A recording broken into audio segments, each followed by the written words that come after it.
One of the most crucial pillars to planning and executing an adventure is your snacks. Anyone that's done an adventure knows that you are ravishing food, and it's important that you're filling your body with quality snacks and not just junk food. And I've made that mistake way too many times. And that's why I'm excited to tell you about our newest sponsor, Wonderful Pistachios. Pistachios are a complete protein providing all 9 essential amino acids and one of the highest protein snack nuts. And also, unlike meat, protein-powered pistachios are naturally cholesterol-free and add fiber to your day. And not only that, they're really filling, so it's none of those empty calories that you get with a lot of other snack food. And it's super versatile as well. I just had some on a salad literally 10 minutes ago, and I had some as a snack this afternoon. And you can get them different ways. You can get them lightly salted, roasted, sweet chili, salt and pepper, and you can get them traditionally in shell or no shell. So if you're interested, visit wonderfulpistachios.com to learn more. Radishes, baby wipes, vinyl records, you name it. At Walmart, you can save on almost anything. Now you can save more time by making cash deposits and withdrawals right at checkout. $3.74 service fee and limits apply. Green Dot NMLS number 914924 and 908739.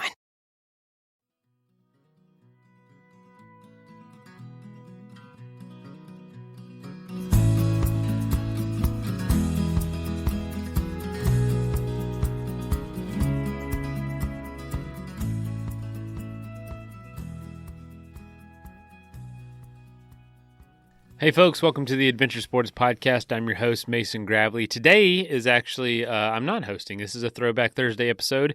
Travis was hosting this episode, and he's talking to Mike Fenner. Mike, in the mirror one day, looked and saw a person he didn't like. He was not the adventurer he wanted to be, and he wanted to do something about it. So as he was kind of halfway through life, a midlife crisis, he decided to make a really big challenge that was, maybe the pinnacle of that challenge was halfway through, which was crossing Denali. So usually you climb Denali, that's the summit, it's great, you get there and then you come back down the same route.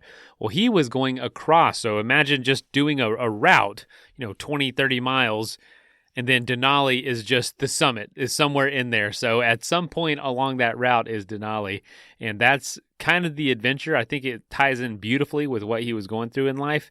And if you're older, or you don't think, you've done enough in your life, well, guess what? It's never too late. We've had so many people on this show who haven't started their adventures careers till they were, in their 60s and 70s, and they're adventures that any one of us would be happy to do and totally jealous that they got to do that. So please get some inspiration from Mike and make sure you're planning your next adventure, no matter how big or small that is. Do whatever challenges you and makes you feel proud to be here on Earth, living your life to the fullest.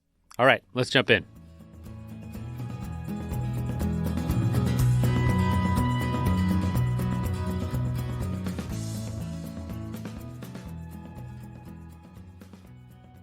Hi, and welcome back to another Adventure Sports Podcast episode. This is your host, Travis. Now, a few of you have written into us and said, hey, we want to hear from some more mountain climbers, some high-altitude climbers. So I got a good guest on for you today. His name is Mike Fenner, and Mike has a really good inspiring story about finding himself, kind of in midlife and looking in the mirror and realizing that he might not have done the things that he dreamed about doing when he was a younger man. So I think we can all relate to that to some extent. So I've got Mike on here to tell his story about what happened and what he's done with it. It's a pretty amazing story. He's got a book out, which I'm probably a third of the way through and really enjoying it and having a hard time putting it down. So I hope you guys enjoy Mike's story as much as I have been. Mike, welcome to the show. Thanks very much for having me, Travis.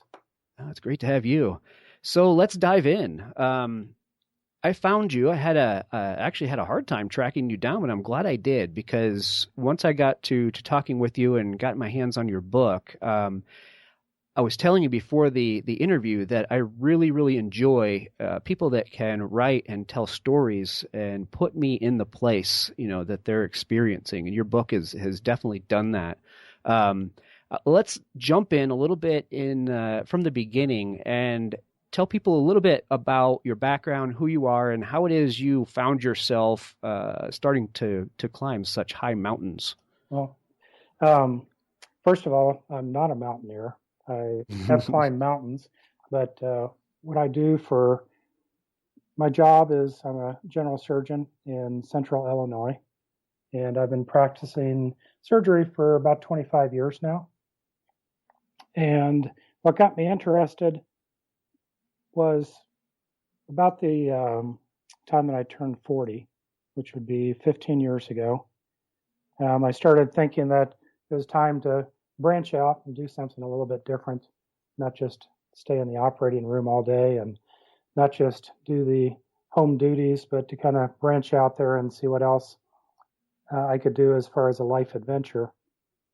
First of all, I think I've always been interested in the outdoors, specifically mountains. My parents took me out to Rocky Mountain National Park when I was a youngster, and they weren't the most active people, but they encouraged me to appreciate my surroundings and certainly the beauty of the Rocky Mountains and the activities that you could do out there.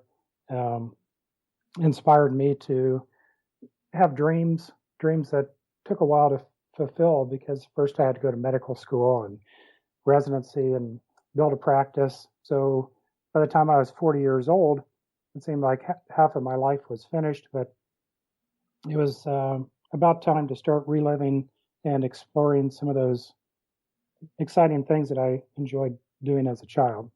So what I thought I would do as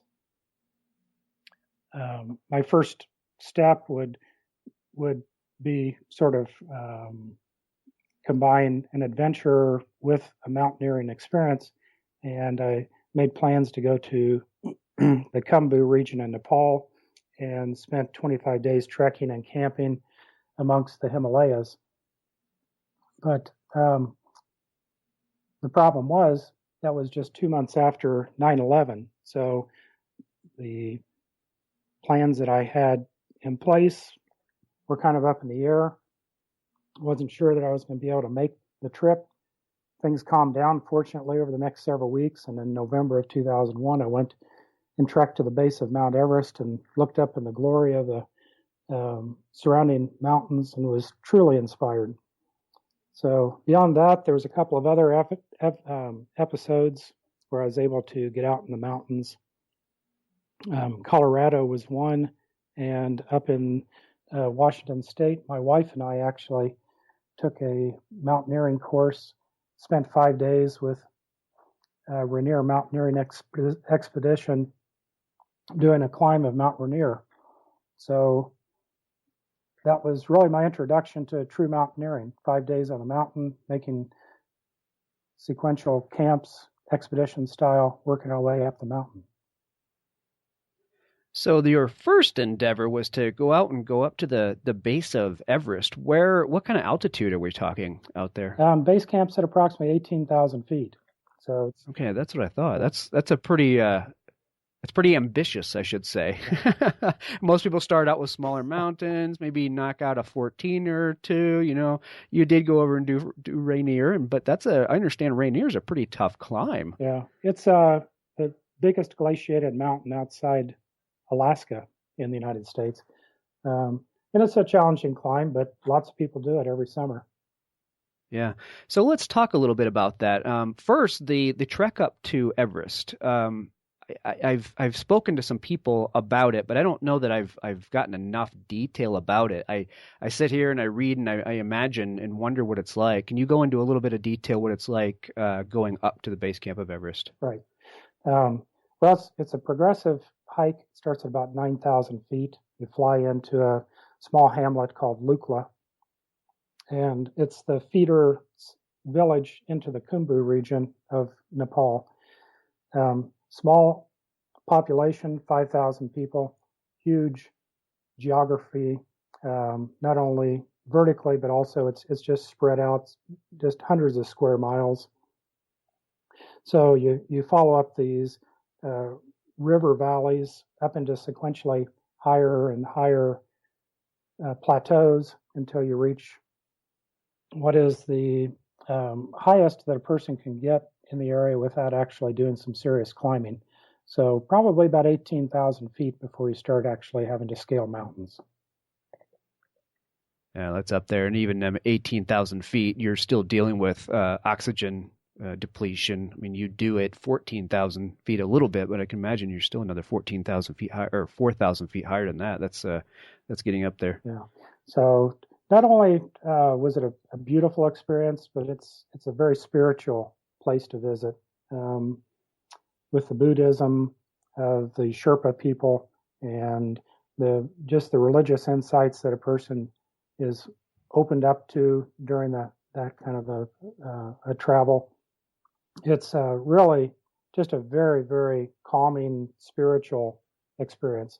But you throw that in with some really serious hard work, a lot of sweating, huffing, and puffing, getting up these peaks, and it really makes for quite an adventure.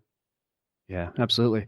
I would love to do that someday. What kind of training and preparation for an expedition like that would somebody expect to have to go through? Where would somebody feel comfortable taking it on? Yeah, actually, I was doing quite a bit of running back then. My wife and I got into long distance running. I was training for marathons, so putting in 20, 25 miles a week, something that I would have a difficult time doing at this stage in my life, but it was pretty active and I got myself in pretty good shape. But that's at sea level or 500 or 600 feet here in Illinois. It's a different story when you start going up to altitude. So with the altitude part, you really have to acclimatize as you go, get into mountain strength and getting used to the thin air while you're there on site. Right.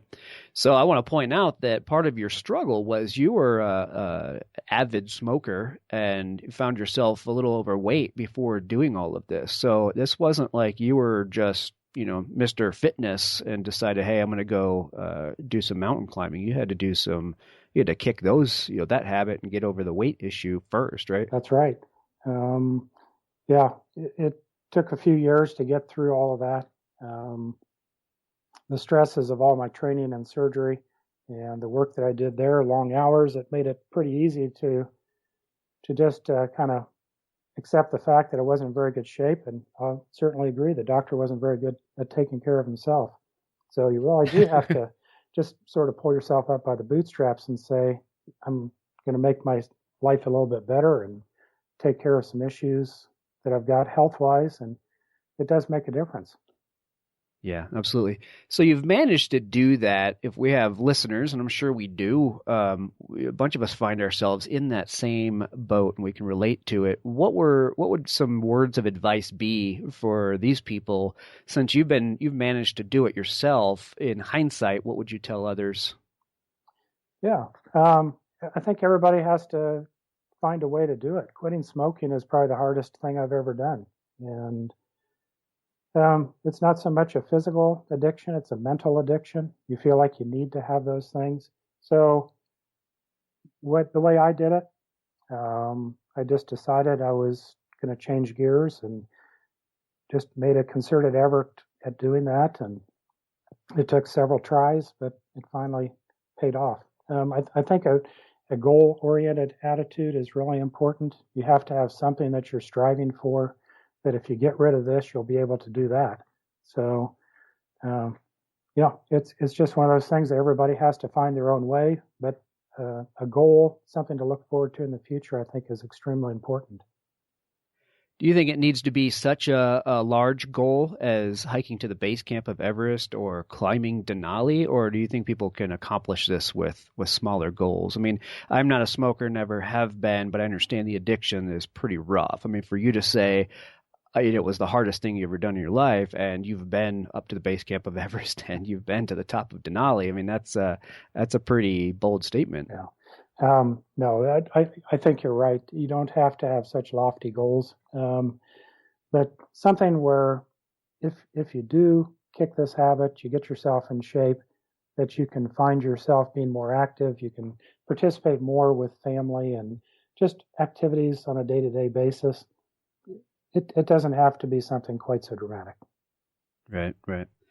So in comparison, Mount Rainier, we spoke about it a little bit. It sounds like your wife does some hiking or climbing with you, and she was on Rainier with you. Tell us about Rainier itself. Fill us in a little bit on the detail of that mountain. Sure. It's probably about 75 miles away from Seattle. So a person would fly to Seattle and then hop in a car and drive a couple of hours south and a little bit east down to Mount Rainier National Park. It's 14,100 and some feet tall. Not quite as tall as the tallest 14ers in Colorado, but the difference is that it's heavily glaciated and it's volcanic. So there's a series of volcanoes that run up the west coast, including Mount St. Helens, which we all know exploded back in 1980. So Mount Hood, Mount Jefferson in Oregon, but Rainier is the biggest. And there are several ways to get up Rainier, and one way would just be to take it on by yourself. But my wife and I were not mountaineers, and we were wanting to learn the ropes, so to speak. So we signed up with Rainier Mountaineering, and they run programs all throughout the summer. 3-day climbs are the typical. We wanted to do a little bit more time on the mountain, so we didn't just rush to the summit and come back down again.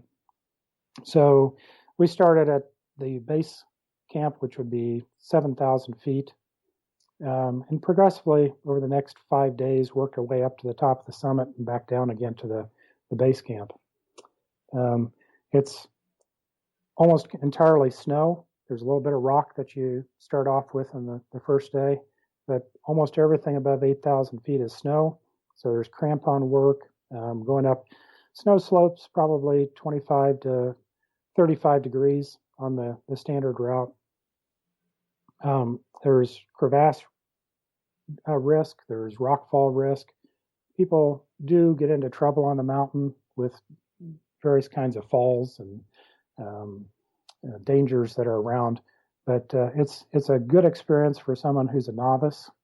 I would think that would be the place that someone who wants to go further and do things in Alaska would probably be best off starting with their career. Okay. Yeah, that makes a lot of sense. How would you compare Rainier in its technical difficulty to something like Denali? Obviously, you're on Denali for a much longer period of time, and I imagine the weather risks are far greater. But as far as the actual climbing goes, how would they compare? The biggest part of the climb on Denali, at least getting up to about 14,000 feet, is very similar to Rainier. It's just bigger. You're carrying more gear. Instead of a 60-pound pack, we were carrying 80-pound packs, then pulling another 25 pounds on a sled behind us.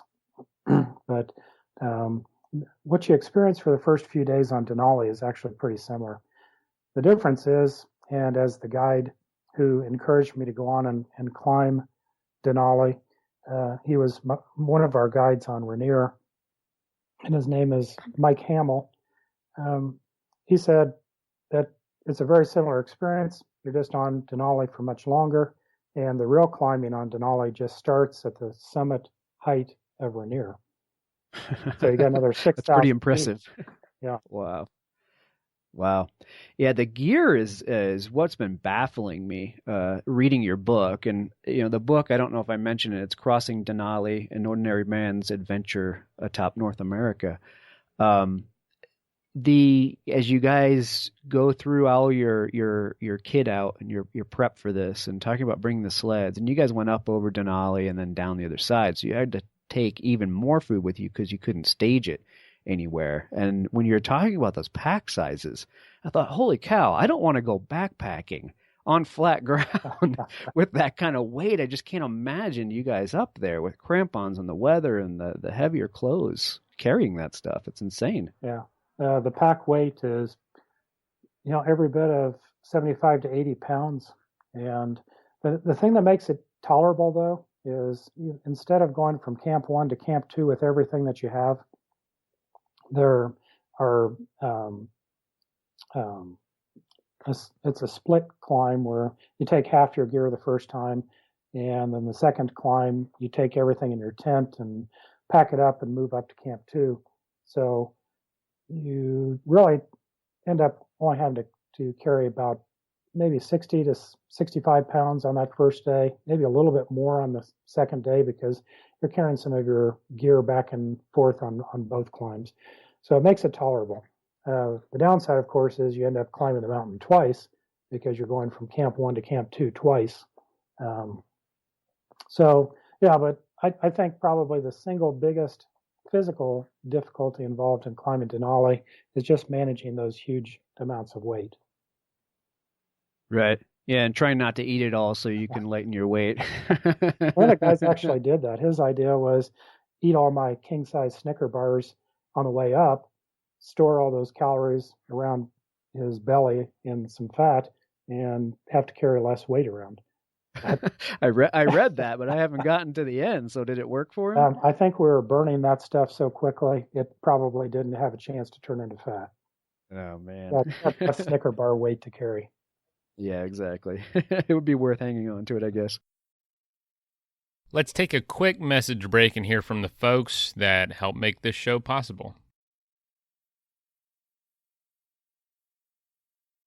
As you gear up for fall, you need the right people on your team to help your small business fire on all cylinders, especially around the holidays. LinkedIn Jobs is here to make it easier to find the right people you want to talk to faster and for free, which is my favorite part. I've used LinkedIn to look for jobs and for hiring. We've posted lots of job postings on there with my day job, and that's how probably we get the most candidates. You get to create a free listing in just a couple minutes, and then you can post it to your network and to the greater network of LinkedIn professionals at over 810 million people. It's simple tools. You can ask screening questions to see who's going to be a good fit or not right out of the gate, and you can target just the right skills and experience so you can quickly prioritize what you're looking for and what you're not. It's why small businesses rate LinkedIn Jobs #1 in delivering quality hires versus leading competitors. And with over 40 million job seekers visiting LinkedIn every single week, you're bound to get some amazing candidates. Post your jobs for free at linkedin.com/ASP. That's linkedin.com/ASP. And find that link in the show notes. Terms and conditions apply. I know a lot of the people listening to this show are doing their part to help fight climate change and not leave such a big carbon footprint on the earth. Well, I'm going to give you a new tool to add to your arsenal, and that is the Aspiration Zero credit card. How it works is every time you use it, they plant 2 trees. So literally every time you swipe your card, they plant 2 trees, which is about how much carbon dioxide is used every day or produced every day by the average American, is about how much 2 trees can absorb. So what's really cool is you can rest assured every time you use it, they're planting 2 trees. And to date, they've already planted 75 million trees. So if you want to make your dollars make a difference, apply for the Aspiration Zero credit card today and earn a $300 bonus after spending $3,000 in the first 90 days. Apply now at aspiration.com/ASP to go carbon neutral effortlessly and earn a $300 bonus. Go to aspiration.com/ASP. The Aspiration Zero MasterCard is issued by Beneficial State Bank pursuant to license by MasterCard International Incorporated. Good credit required. Terms and conditions apply. That is plenty of that for now. Let's get back into the episode.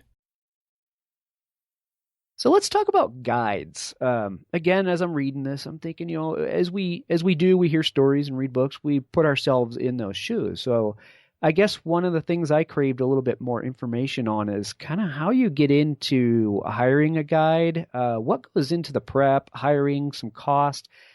Give people an idea of what it is they would be in for if they wanted to try something like Rainier, with a guide. If they were not confident enough to go up there and attempt it themselves, they have a crew to take them. So what can they expect? Yeah.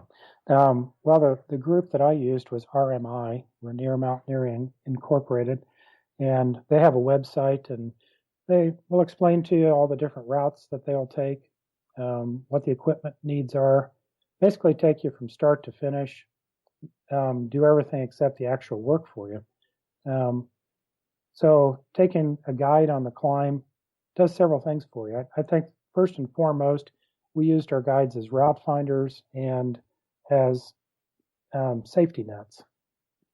The main dangers associated with these types of expeditions are altitude, of course, but also just the physical dangers, the crevasses, the rock falls, getting yourself lost, finding yourself on the edge of a precipice and not being able to get yourself up or down. And that's what the guides really offered myself and the group that I went with. So all that extra support. But what they don't do is they don't offer to carry your weight on their backs for you. They're carrying their own stuff. They're doing their own camp setup. You're putting up your own tent and taking care of your gear yourself. So in some sense, it's almost like they're your parents, and they're kind of guiding you through this. But on the other hand, they're strict parents and saying, I'm going to help you, but I'm not going to do all your work for you. So definitely, if you're a novice like I was, getting with a guide or someone who really knows the ropes real well, I think is absolutely essential. So from a cost standpoint, I don't know what the cost is for doing what I did on Rainier.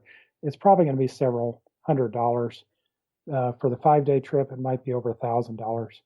To do Denali, I think, is somewhere in the range of $5,000 or $6,000 for the 3-week trip now. So not cheap, but I think worth every penny. Within reach. Yeah, I wondered because I had seen some or read some things on Everest, and I think people were raising $30,000-$40,000 to do an Everest expedition. Is that about right? Yeah, I think it's probably somewhere between $60,000 and $80,000 for a guided Everest climb right now. Yeah. No, again, you have Sherpas and you have a lot going on, and instead of just a team on a rope, you have a lot of people porting your gear for you and setting up, and obviously setting up mess for you. Absolutely, and that's probably a 2-month, 60-day trip as opposed to 21 to 30 days like Denali would be. Right, and typically a heck of a lot farther away for most of us than Denali or Rainier would be. Now, one of the things you said in the book where you had really appreciated your meals being prepped for you out there, and I thought I didn't think much of that, but having somebody out there to take care of that for you while you're exerting this energy and out in these conditions that you're not used to, it probably is a major benefit. It is. If you spend somewhere between 6 and 8 hours climbing 3,000 feet, expending a lot of calories, ending up dehydrated at the end of the day, having someone back in base camp who's going to fire up the stove, start melting snow for water, and getting the water boiling for some tea and eventually ramen noodles. I think that was a huge part of what the guides did for us.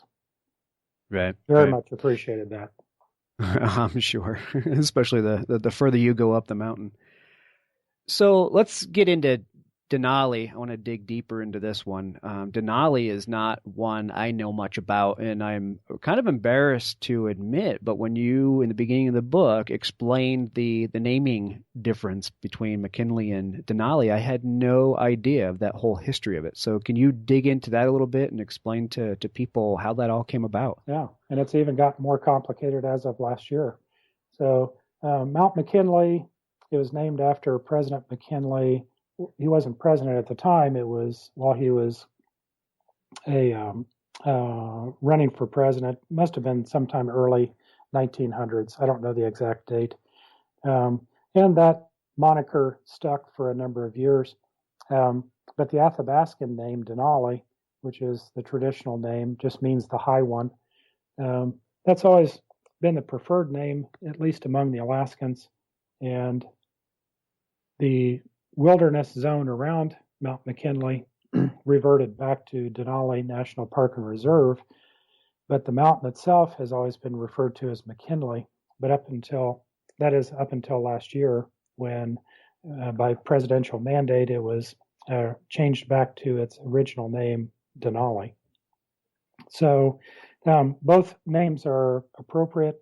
I think Denali is one that's preferred by local people and people who have some experience with it. Okay. I like that name better anyway, yes. Personally. So Denali, highest peak in North America at 20,310 from what I found. That is ambitious. What kicked you off, or what started or sparked your interest in conquering that one? Just like when I started off running and started off only being able to do 2 or 3 miles at a time, but eventually your ambition makes you push for a 5K run, then maybe a 10K run, then a half marathon, and then a full marathon. There's always something bigger to reach for. So I think that's part of it. Yeah. But there's also just this enamored state associated with Alaska. And just thinking about going to Alaska and seeing not only what it's like up there, but to see the very best of Alaska. And when you think of the best, you think of the tallest and the biggest, and just things that would make your ordinary life seem very different indeed. So I think just striving for something bigger pushed me to go to Denali. The fact that it was achievable, I thought that 20,000 feet is certainly less than Everest at 29,000 feet. I never really pictured that I would actually try to climb Everest, although Al Hancock, that you mentioned earlier, has actually been to the top of Everest twice. He's one of my tent mates on Denali. So he's gone on to these bigger things.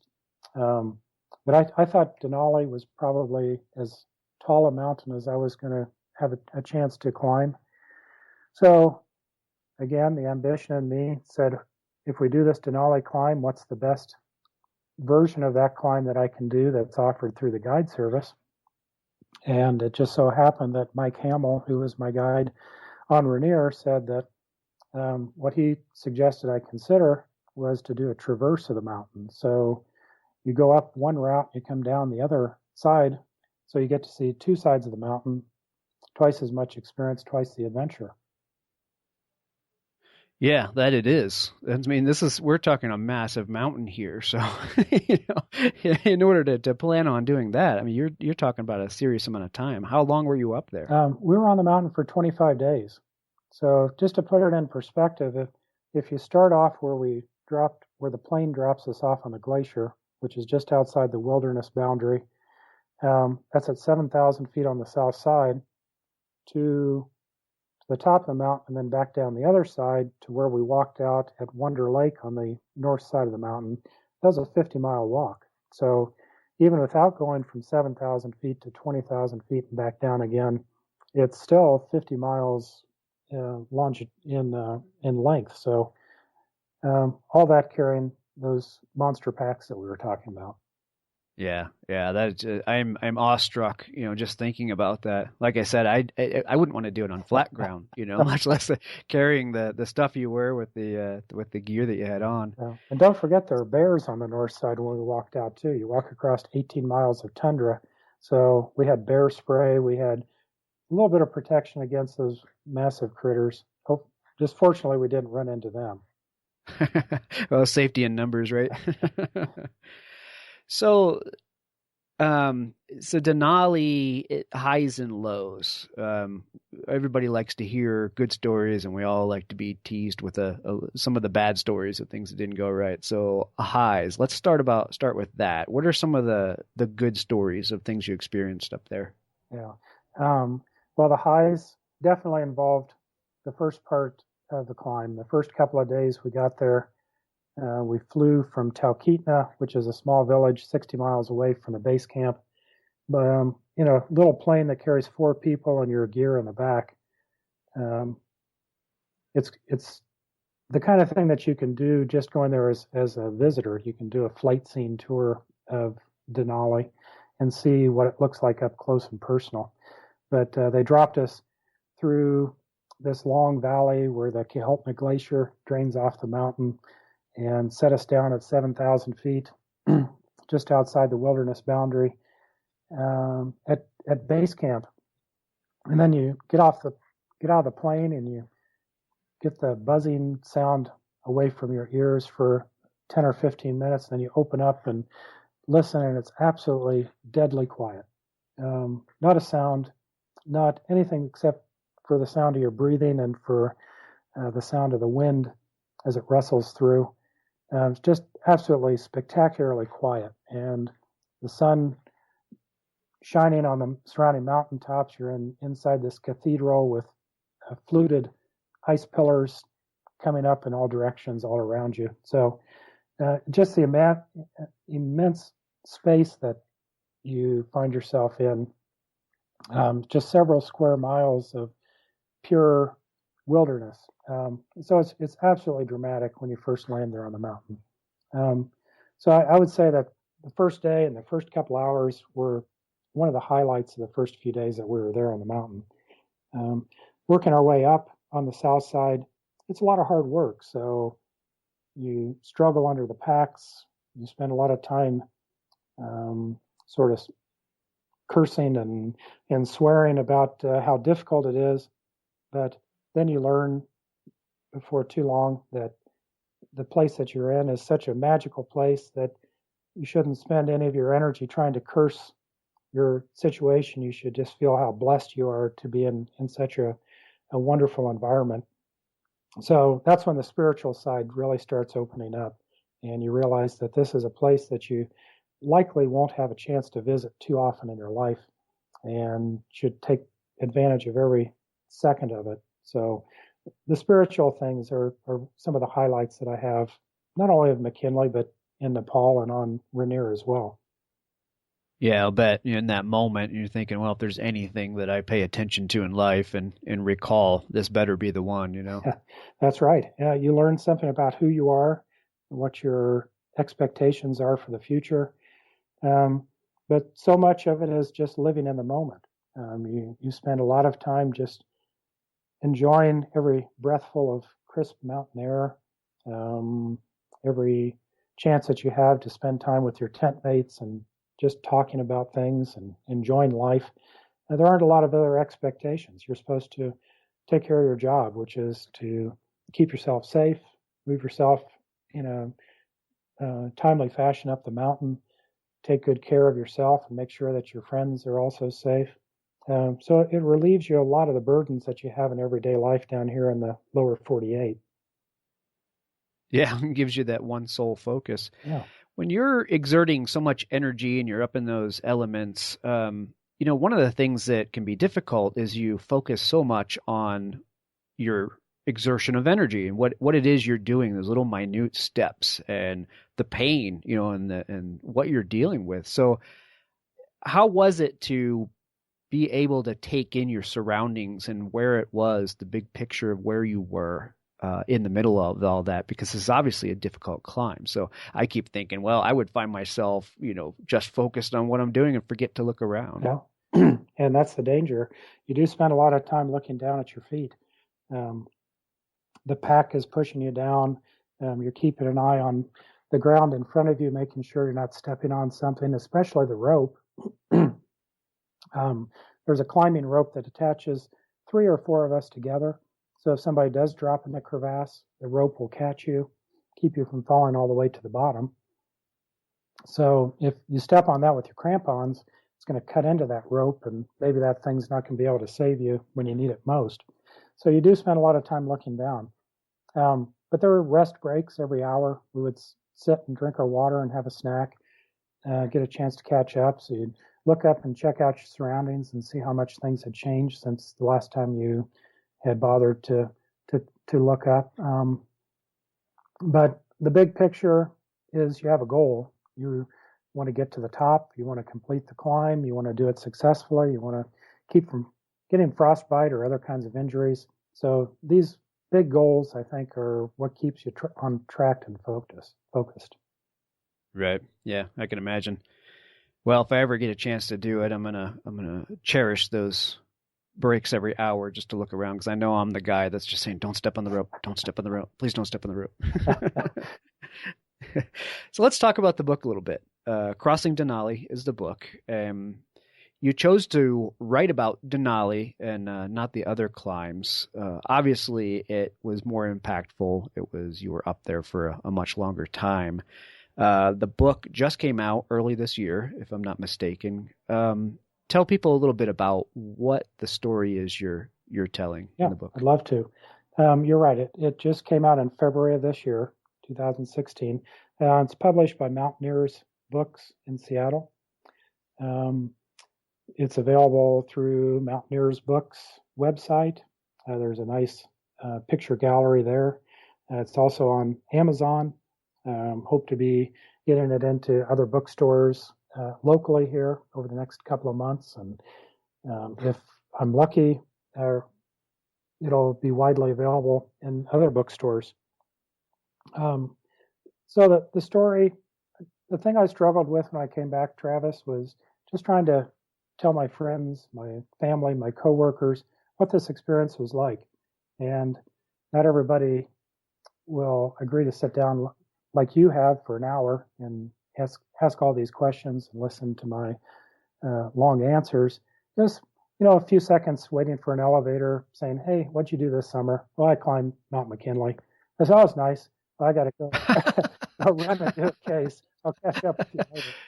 Wait, I have more to tell you. It really was cool. So, but part of the reason was I really felt that we had a good story, and just the adventure itself, the climb, the fact that we did something a little different by coming down the north side, the personalities of the climbing mates that went up and down with me, just terrific people. And I think it just makes for a good story. I think a lot of people are going to enjoy this because they can relate to what I was going through in certain ways. I mean, most of us are not professional mountaineers, but a lot of us do like to read an adventure story. I like reading stories about astronauts in space, and I like different kinds of sports stories and that kind of thing. I'm not an athlete, I'm not an astronaut, but you can appreciate things because those are normal people too that just had a chance to do an extraordinary thing. And climbing Mount McKinley and doing a traverse and seeing two sides of one of America's most wonderful mountains was a life-changing experience. So, and what we haven't talked at all about yet, Travis, but after we went to the summit, it took us 16 days to go to the top, and that's the first half of the book. And the second half of the book is when things start getting pretty interesting, and it's pretty dicey over there. That's the part I haven't gotten to yet. So I hate to ask the questions, but I'm going to because I haven't gotten to that point in the book. So I don't want to ruin it for myself. But at the same time, we got to know, of course. So what did the backside look like? Well, it's just a totally different animal. Instead of a well-groomed trail that had already been laid out because we weren't the first ones on the mountain that year, basically you know where to go, you know what areas to avoid because the trail shows you where you're supposed to be to stay safe. On the north side, there is no trail. As soon as we stepped off the saddle between the north and south summits, and once started going down the Harper Glacier on the north side, there was no trail. There was no indication of where the hidden crevasses were. And it really didn't take too long before some of us started plunging a foot or an ankle or even a whole leg down into a crevasse that was hidden underneath completely normal looking snow. So we still got our we still have our two rope groups. We were 7 people at that time. So there's 3 people on one rope and 4 people on the other. So we're still attached by the rope and there's some security there. But at one point, the lead guide took a step forward and for the next 30 feet in front of him, where there used to be normal snow, there was now this huge gaping hole dropping into a crevasse that was 200 feet deep. And that crevasse was probably a mile wide from one end to the other. So wow, you think of being out there in the middle of that and then that thing collapsing and pulling the whole rope team down, that got our attention. So yeah, that's to put it lightly. I've been in bad situations back in the national forest, but I'm just thinking, wow, as bad as I thought it was back then, something like this story just puts it all into perspective because this is a serious, serious situation you find yourself in. That's right. So you start wondering what your next step is going to lead to. So naturally, we all developed a certain amount of paranoia. This down trip was supposed to be maybe 2 or 3 days. Our lead guide had done the trip a couple of years before that, and they had very good snow conditions. And they got down in, I think, 48 hours from 18,000 feet. So we thought, well, just one more day and we're going to be there. But 3 days had gone by, 5 days had gone by. And then on the 6th day, we're still in no sight there's no sight of the end, and we're still on the Muldrow Glacier at about 8,000 or 9,000 feet. And I tell you, things started getting really bad. Guys were dropping in to crevasses 30 feet down on the slender rope that's connecting us together, taking an hour, sometimes more, to extricate them and bring them back up to the surface. And, you just look at each other and you think, who's going to be next? Yeah, right. This is like Russian roulette at this point. It is. And I think that's a very good way to describe it. Just not sure if everybody's going to make it out okay. If, for example, someone breaks their leg, falls in a crevasse and hits a rock on the way down, or twists an ankle or wrenches a knee, there's no planes overhead. There's no way to call for help. We didn't have a satellite phone. So you're really trusting these tremendously talented guides to take care of us. But it's not just the clients that are falling in the crevasses. Our lead guides also fell in their own crevasses. So yeah, it's one thing if a client goes, but when the guide goes, you got a real issue. And you guys were not on, like you said, you were not on the well-traveled route. You had done that coming up the front side, the south side, but once you dropped over the back, you were the only ones back there, I assume. Yeah, we were the only 7 people that we saw on the entire north side. Wow. So did anybody suffer injuries doing this? Imagine a fall on a rope like that. I mean, you can, not only the guy going into the crevasse, but one of the team being caught up in the rope to arrest him. That's right. How did everybody come out of that? Well, everybody came out okay. Some sore shoulders from banging into the crevasse walls. We lost some equipment because, snowshoes fall off, or you lose track of your snow poles and that kind of thing. But for all the times that we dropped in these dangerous crevasses, no one had a serious injury. So truly blessed. Wow, that's good. Yeah, that's a scary time. So you finally do make it out at some point. What's that look like? You said you dealt with tundra and bears, and eventually you got to some area where you could catch a ride, and were probably quite relieved at that point. Yeah. Once we got down to about 7,000 feet, which is the same altitude that we started out on the south side, there's a gap in the mountain called McGonigal Pass, which allows you to exit the glacier and then go down a long snow slope, which eventually turns into a rushing stream and vegetated valley, and then down onto the tundra itself. So after we left the glacier, we still had about 18 miles to walk. So we had one more campsite on the tundra before we got off at the end of the next day. So I'll bet it's got to be an amazing feeling to finally get back into vegetation after spending that many days up on the ice face of Denali. Yeah, you're right, Travis. I just remember a couple of things. It was 2:00 in the morning when we stepped off the glacier for the last time. So it was kind of twilight conditions, a little darker than twilight. We never had to use headlamps because this is the middle of the summer up in Alaska. So we're almost getting up to the summer solstice by the time we step off the glacier. So it's 24 hours of light. But I looked down at my feet and I saw this black thing just kind of darting around and not making a sound, but I was trying to figure out if my eyes were playing tricks on me. I figured out it's a bug, it's a bee, and there's little twigs of vegetation down there too. The first green things that we saw in 24 days. The best sight ever. It's like when we get out of winter, a hard winter with all the snow and ice and cold, and we see the first flowers poking through. It's the best thing at that time. But what you just explained, magnifies that by many, many, many times. So the last big obstacle that we had to conquer before we got off the tundra is the McKinley River, and it's one of these braided rivers that's in Alaska. In other words, there's not just a single channel like the Mississippi or the Illinois River or the Platte River, that kind of thing. So it's not a single broad river that you have to get across, but there's several channels and they're braided. And some of them are easy to get across, some of them are difficult to get across.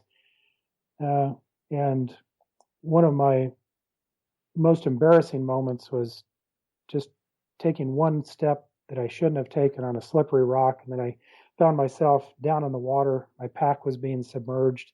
I was getting ready to ditch my pack and release it to go down the river so that I could get myself out of there. Unfortunately, the lead guide reached down and grabbed me and pulled me over the shore, got me up and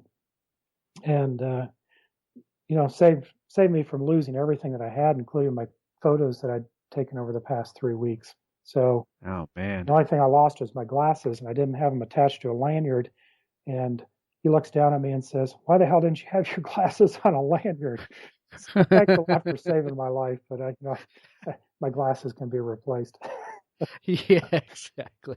Yeah, there's bigger worries than that at this point. So were you just about out of it at that point? Because that's some pretty frigid water. Yeah, we were just about out. Soak all of your stuff, you know? So it just meant wet clothes to carry in my pack instead of dry clothes. So what's 10 more pounds? Yeah, so all that food you ate coming down and gave up the weight, now you just gained it back in wet weight. That's great. So we were just about out. And, I think all told, there were 2 of us that had major falls off of a ridge. Myself and Al were the 2 people that had a major fall. We were caught by our teammates holding onto a rope. So those were hair-raising experiences. And then all of us, except for Bruce, one of the clients, took a major crevasse fall on the way down too. So Really? plus my dousing in the river. So that was sort of the last straw. It was definitely time to pack up and go home. Yeah, right. Call it quits, quit while you're ahead. Well, I was going to commend you for not falling in a crevasse, but apparently you checked that one off too. Yeah. So, I think it was my hour and a half that I spent in the crevasse that was probably the defining moments of my entire trip on the mountain. So just having that time to contemplate what you're there for, whether you would do that again under the same circumstances.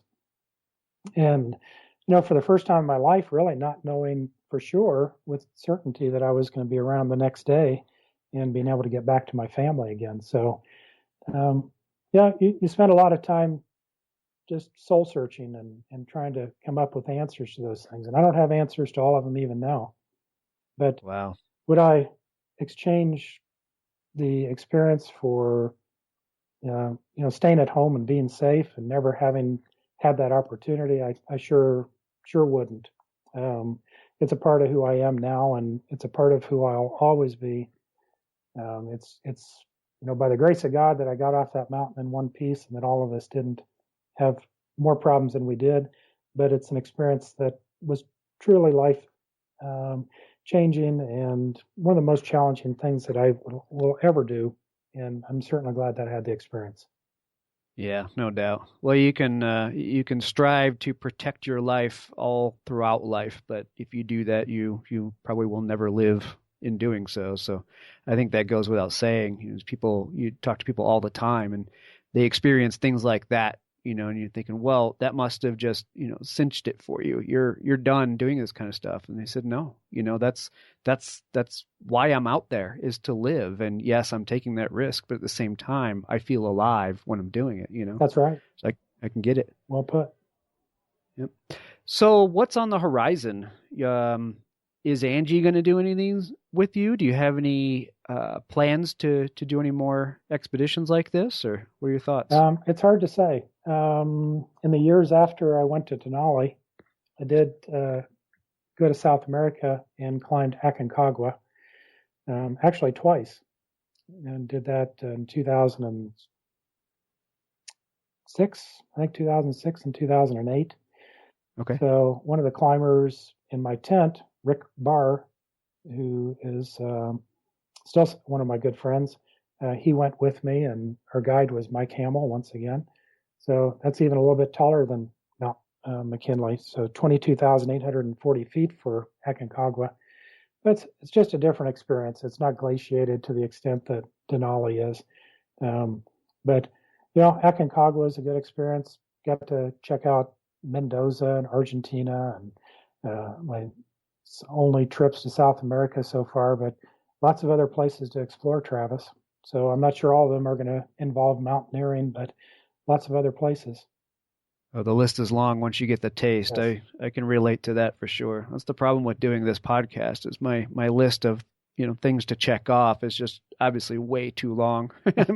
It's longer than I'll ever have a shot at. But if you don't strive to at least check a few of them off, then what's the point, right? That's right.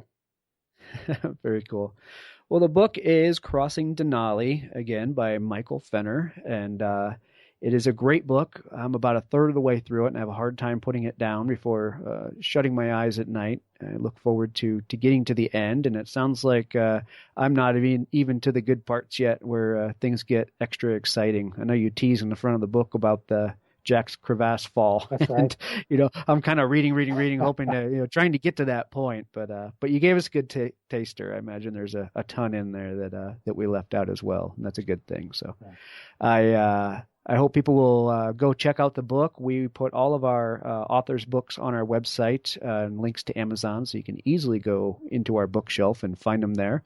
But go find Mike's story. We didn't cover your website, so let's give the listeners your website where they can go find out a little bit more about you. Sure. Right now, it's something that's still in the process of being fine-tuned. But if you go to crossingdenali.com, that will send you to a picture gallery. It has a few of the nice pictures that I took on both sides of the mountain. Hopefully, over the next couple weeks here, when I gain access to being able to control that a little bit better, I can add some stories and more insight. The pictures are terrific. I just am so proud of some of the pictures and the terrain that's so vividly portrayed in them. So you don't have to be a good photographer. You just point and shoot, and it's just amazing stuff.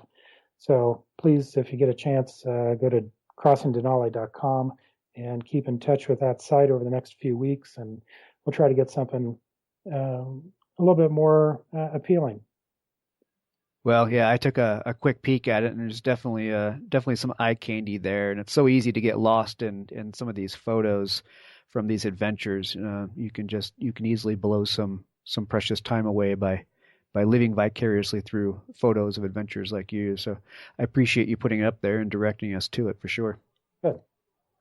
All right, Mike. Well, it's been great hearing your stories, and once again, another inspirational interview. I love these types where, like you said, it's the everyday guy getting out there and doing something very cool, and we can all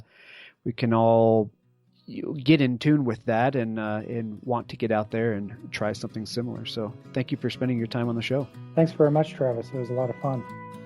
All right, you take care.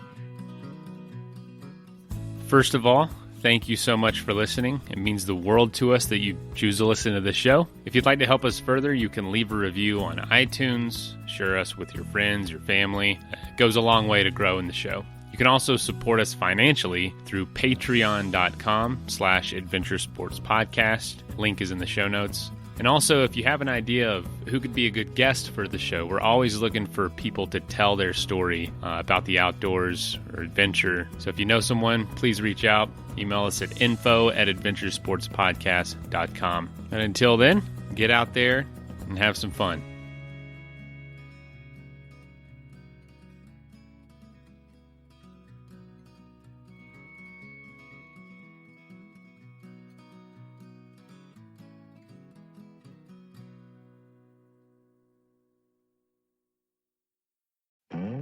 The greatest pheasant hunting in the country awaits, but pheasants and thrills are just the beginning.